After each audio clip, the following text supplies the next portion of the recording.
বিশ্বাস করুন, যত প্রকার আমের আচার খেয়েছি তার মধ্যে এই আচারটাই সবচেয়ে সহজ এবং অনেক বেশি মজার মনে হয়েছে আমার কাছে। তেল ছাড়া, রোদে দেওয়ার ঝামেলা ছাড়া খুবই অল্প উপকরণে তৈরি রসালো এই আমের আচারটি খেতে যে কি মজার আমি আপনাদের বলে বোঝাতে পারবো না। এজন্য এখানে নিয়েছি 1 কেজি পরিমাণ কাঁচা আম। এই আচার বানাতে অবশ্যই পরিপক্ক বাড়তি আম নিতে হবে। প্রথমে আমের খোসা ভালোভাবে ছাড়িয়ে নিব। খোসা ছাড়ানো হয়ে গেলে আমগুলোকে এরকম 4 ফালি করে কেটে নিতে হবে। এই আচার বানাতে একটু পরিপক্ক বড় সাইজের ঢাসা ঢাসা আম নেবেন, আর আমগুলোকে এরকম একটু মোটা মোটা করেই কাটবেন, তাহলে আচারটা দেখতেও সুন্দর লাগবে আবার খেতেও ভালো লাগবে। তো আমি কিন্তু সবগুলো আম কেটে নিয়েছি, আর দেখতেই পাচ্ছেন প্রত্যেকটা আমের আটি খুবই শক্ত। এখন এই আমের পিসগুলোকে ভালোভাবে ধুয়ে তারপর পানি ঝরিয়ে নিব। এখন 9 থেকে 10টার মতো নিয়েছি শুকনা মরিচ। শুকনা মরিচের দুই পাশের অংশটা কাঁচির সাহায্যে এইভাবে কেটে নিব।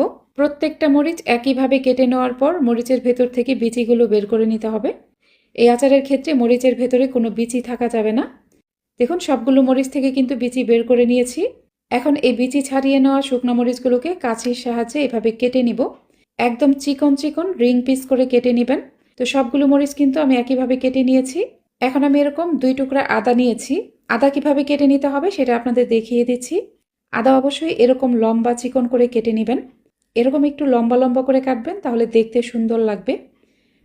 আমি কিন্তু সবকিছুই রেডি করে নিয়েছি। এখন চলুন আচার বানাতে চলে যাই। যেই পাত্রে আচার বানাবো সেখানে নিয়ে নিব চিনি। যতটুকু আম নেবেন ঠিক ততটুকুই চিনি নিতে হবে। 1 কেজি আমের জন্য আমি এখানে 1 কেজি পরিমাণ চিনি নিয়ে নিলাম। 240 ml মেজারমেন্ট কাপের 5 কাপ পরিমাণ চিনি নিলেই কিন্তু 1 কেজি চিনি হয়ে যাবে।